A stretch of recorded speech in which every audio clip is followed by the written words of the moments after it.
Fenomena sekarang ini sedang kembali booming penangkapan hantu-hantu yang seakan-akan sengaja didokumentasikan dengan berbagai macam tujuan, entah itu menghibur atau apapun. Dalam Islam sendiri dan menurut kajian Ruqyah, mungkin tidak sih makhluk jin yang sebenarnya sifatnya goib itu terekam oleh mata manusia hingga tertangkap alat modern seperti kamera, Ustadz? Monggo. Kita akan bahas terlebih dahulu dari sisi Islam, ya, dari bahasan-bahasan kitabnya para ulama.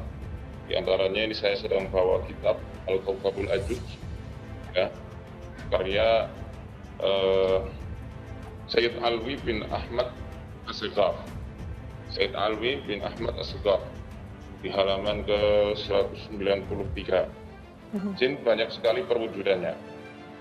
Di sini dikatakan al-jinnu atsamun hawaiyatun au nariyah. Jin itu secara lahiriahnya bangsa mereka, jasadnya itu adalah jasad yang bentuknya itu seperti udara. Tapi juga mereka itu diciptakan dari api oleh Allah Azza wa Jalla. Ya. Wa sahha khabar annahum thalathatu asnaf. Dan dijelaskan pula pada suatu khabar, bahkan dalam hadis Nabi SAW juga menjelaskan hal ini, annahum thalathatu asnaf. Jin itu mempunyai tiga jenis. Yang pertama tu ajnihatin yatiruna biha. Yang pertama adalah mereka yang mempunyai sayap melayang-layang dengan sayap tersebut. Wahayyatun. Kemudian yang kedua adalah jenisnya ular, ya. Wa akharuna yahilluna wa yata'anun. Dan yang lain-lainnya mereka ada yang menetap, ada yang berpindah-pindah. Jin ini termasuk makhluk yang Allah kabarkan dalam surat Al-A'raf ayat 27 di juz 8 sebagai makhluk yang tidak bisa dilihat oleh mata manusia secara umum. Secara umum tidak bisa dilihat. Namun Allah memang memilih beberapa dari hamba-hambanya dari kalangan manusia untuk bisa melihat mereka. Siapa itu? Tentu para nabi dan rasul. Itu pun untuk menyampaikan risalah nubuwah, risalah tauhid, supaya apa? Supaya para jin tersebut juga mengesahkan Allah Jalla Jalaluh. Karena inilah faedah dari apa yang Allah firmankan dalam surat Ad-Dariyat ayat 56. A'udzu billahi minasyaitonir rajim wa ma khalaqtul jinna wal insa illa liya'budun. Dan tidaklah aku ciptakan jin dan juga manusia kecuali apa? Untuk apa? Liya'budun, untuk menyembahku. Kata Imam Al-Baghawi rahimahullah taala, liya'budun maknanya adalah liyuwahhidun, untuk mentauhidkan aku, untuk mengesahkan aku dan menyembah tanpa ada noda-noda kesyirikan sedikit pun. Itu yang diwajibkan bukan hanya manusia tapi juga bangsa jin. Inilah mengapa Allah izinkan para nabi dan rasul untuk bisa melihat bangsa jin. Itu juga para aulia Allah, para wali-walinya Allah Azza wa Jalla. Ya, mereka juga terkadang ditampakkan Allah untuk bisa melihat sebagian dari alamnya bangsa jin. Ditampakkan untuk apa? Sekali lagi untuk mendakwahkan dan sebagai wujud karomah kemuliaan dari Allah Azza wa Jalla. Nah, tadi kan pertanyaannya ya, maaf ini saya kemana-mana. Pertanyaannya, apakah mungkin bangsa jin itu bisa dilihat oleh mata manusia secara keseluruhan? Apalagi kejadian yang ada di Cianjur ya, yang sampai kursinya, mejanya bisa terbang-terbang. Atau mungkin penampakan kuyang yang ada di Kalimantan. Ya, di Kalimantan itu.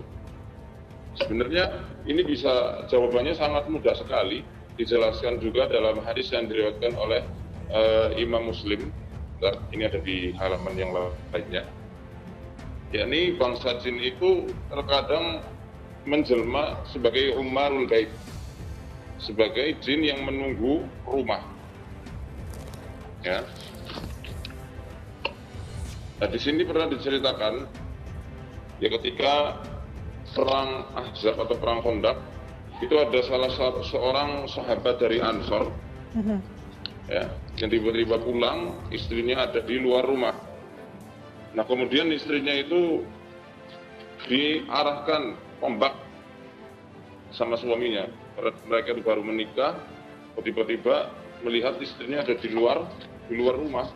Ada cemburu itu suaminya, ada tombaknya itu diarahkan kepada istrinya. Ya. Kemudian istrinya itu menenangkan si suami, ya, jangan kamu marah dulu, silahkan masuk dan lihat apa yang ada di rumah. Nanti kamu akan tahu dan pasti akan memberikan udzur kepadaku sampai mengapa aku ini bisa sampai keluar dari rumah. Akhirnya ketika masuk ke dalam rumah, ya, masuk ke dalam rumah, ternyata dia lihat ada ular besar. Ular besar, nah ini di sini dikatakan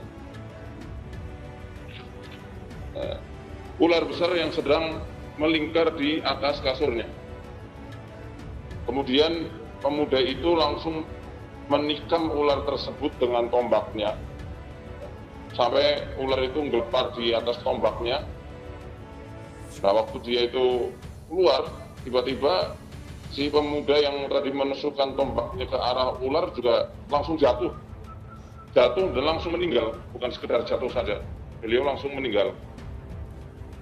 Ketika berita ini sampai kepada Nabi SAW, faqala Nabi SAW, maka beliau bersabda, istaghfiru li sahibikum, mintalah ampun kepada Allah untuk sahabat kalian ini. Tsumma qala sallallahu alaihi wasallam, kemudian Rasulullah sallallahu alaihi wasallam bersabda, inna bil madinati jinnan qad aslamu, sesungguhnya di Madinah ini ada sekelompok jin yang telah masuk Islam. Fa idza ra'aitum minhum syai'an, apabila salah seorang di antara kalian melihat penampakan dari ular tersebut, fa'dzinuhu thalathata ayyam, ya, maka kita disuruh mengizinkan ular itu tinggal menetap selama 3 hari. Fa in badalakum ba'da dzalika faqluhu fa innama huwa syaitan. Tapi ketika mereka itu masih nampak, ya, setelah 3 hari, faqluhu, maka hendaknya kalian membunuhnya, karena ular tersebut pastilah setan. Pasti ada yang bertanya-tanya, waduh, lama banget di sini 3 hari, nanti ular yang ngendok disebut bahaya gitu ya. Iya. Atau jangan-jangan belum 3 hari sudah menelan isi rumah.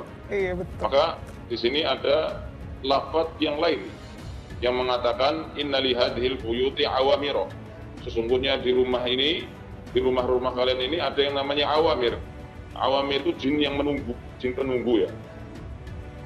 Fa idza ra'aitum syai'an minha, apabila salah seorang di antara kalian melihat penampakan dari mereka, faharriju alaihi talatan, hendaklah dia itu menggertaknya 3 kali. Kalau orang Jawa bilang menggusah, mengusir gitu ya, usir 3 kali. Hus. Ya. Fa in dhahaba wa illa faqtuluhu fa innahu kafir. Apabila dia langsung pergi, ya sudah biarkan. Tapi kalau tidak pergi, bunuh, karena berarti ular itu ingkar, kafir. Ya, kalaupun dia jin, berarti jin yang kafir. Seperti itu ya. Nah dari hadis ini sebenarnya sudah jelas, ya, jelas bagi kita sekalian bahwasanya jin ketika menampakkan diri ke dalam wujud nyatanya, ke dalam wujud yang padat, maka orang-orang yang ada di sekitarnya itu bisa melihat penampakan jin tersebut. Sama seperti ular yang dibunuh oleh pemuda Ansor ini. Ya, para sahabat termasuk Rasulullah SAW melihat ular jelmaan jin itu masih menggeliat di tombak yang ada yang ditancapkan ke tanah oleh pemuda itu. Jadi masih kelihatan bangkai dari jin itu. Ini dalil bahwasanya jin itu ketika nampak dia berubah bentuk kepada wujud yang padat, maka dia bisa dilihat oleh semua orang. Namun catatannya di sini, ya, yang mesti diperhatikan baik-baik, ketika jin itu masih dalam keadaan yang gaib, ya, masih dalam keadaan yang tak kasat mata, saat ada orang yang bisa melihatnya. Ya. Kalau dirinya, misal di suatu tempat ada penampakan kuntilanak yang melihat cuma si fulan, teman-teman yang lain tidak bisa melihat, maka si fulan ini terkena gangguan jin. Ya, bahkan di sini kalau dia itu mengaku-ngaku sebagai orang yang mempunyai kelebihan, ya, mempunyai apa istilahnya, kemampuan yang spesial, maka kata Imam Syafi'i orang tersebut dicap sebagai pendusta. Ini di halaman 193 dikatakan, qala Syafi'i, berkatalah al-Imam Syafi'i, wa man za'ama annahu ra'ahum ruddat syahadatuhu wa usira bi mukhalafatihi al-Qur'an.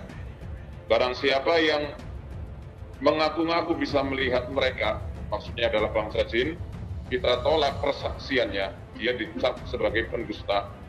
Ya, kalau dia ahlul hadits, maka adalahnya akan dihapuskan, ya, dan dia tidak bisa jadi saksi karena sudah dicap pendusta.